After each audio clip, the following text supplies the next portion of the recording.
Every morning, millions of people force food into their mouths before they are even hungry. Not because their body is asking for it, because a voice in their head is telling them they have no choice. Skip breakfast and something bad will happen. Your metabolism will crash. Your brain will slow down. You will fail at your job, fail at your day, fail at your life. This is the rule we never question. Breakfast is the most important meal of the day. But here is something strange. The man who was most responsible for that rule was not a nutritionist. He never studied metabolism. He never ran a single clinical trial on energy levels. He was obsessed with something else entirely. Something that has nothing to do with your health and everything to do with controlling your body in ways you would never expect. To understand how a bowl of cereal ended up ruling your mornings, we have to go back. Not 50 years, not 100. We are going back to the 1800s, to a small town in Michigan called Battle Creek. And we are going to meet the man who started it all.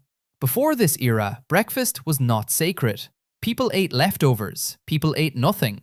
Farmers had bread and beer. City workers grabbed whatever was cheap and fast. There was no golden rule, no medical warning, no guilt attached to an empty stomach in the morning. Breakfast was just a meal, one of many, with no more importance than any other. Then came a doctor named John Harvey Kellogg. Kellogg ran a place called the Battle Creek Sanitarium. On paper, it was a hospital. In reality, it was something closer to a religious experiment dressed up in medical language. Kellogg was a devout member of the Seventh-day Adventist Church, and he believed the human body was a battlefield. On one side, purity. On the other side, sin. And to him, almost every illness on earth had the exact same root cause: sex. Not disease, not bacteria, not diet in the way we think of it today. Kellogg was consumed, obsessively, with stopping what he called self-abuse. He believed masturbation destroyed the body from the inside. He wrote entire books about it. He warned that it caused blindness, insanity, even death. And he was convinced there was one major trigger behind these urges: food. Rich food, spicy food, meat. Anything with flavor, anything exciting to the senses was, in his mind, fuel for desire. So Kellogg set out to create the opposite.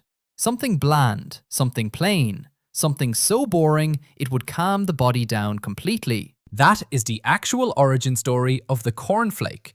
It was never designed to give you energy for today. It was designed to be so dull, so joyless, that it would suppress what Kellogg saw as dangerous urges in the patients at his sanitarium. Dry, toasted, flavorless flakes of corn served cold, with no sugar at all. A punishment disguised as a breakfast. And it worked, in a way. Patients ate it. They didn't complain because there was nothing to complain about. It was food with the volume turned all the way down. But Kellogg had a brother, Keith Kellogg, and Will looked at these bland little flakes and saw something his brother never intended: money. Will started experimenting behind John's back. He added sugar. He added marketing. He packaged the flakes in colourful boxes and gave them a name people could remember. John was furious. He saw it as a betrayal of everything the flakes were supposed to represent. The two brothers fought for years. They sued each other. They never spoke the same way again. But Will won the war that actually mattered, the one for the American breakfast table. Because once sugar entered the picture, cereal stopped being a tool for suppressing desire and became a product built entirely to create it. Suddenly, it needed a reason to exist in every home, every single morning.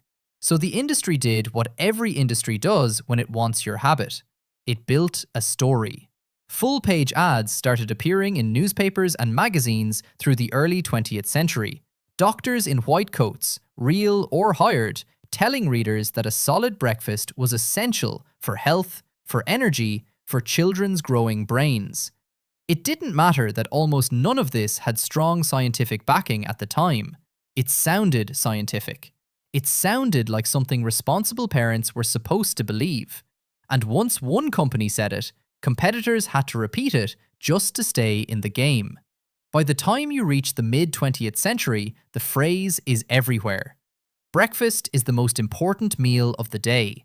Not as a discovery, as a slogan, repeated so many times in so many places that within a couple of generations, nobody remembered it started as an advertisement. It became a fact. The kind of fact nobody questions, because everybody already agrees on it before they're old enough to ask why. Now think about your kitchen this morning. The guilt you feel when you walk past the fridge with no appetite. The little voice telling you that you're already failing before your day has even started. That voice did not come from your body. Your stomach never sent that message. It came from a 19th century doctor who feared sexuality so deeply he tried to design a food that would kill desire, and a marketing machine that took his invention and turned personal anxiety into a business model. You are not obeying biology. You are obeying a 100-year-old ad campaign wearing the mask of medical advice. And once you see that, you can't unsee it. Every cereal box with a smiling cartoon character.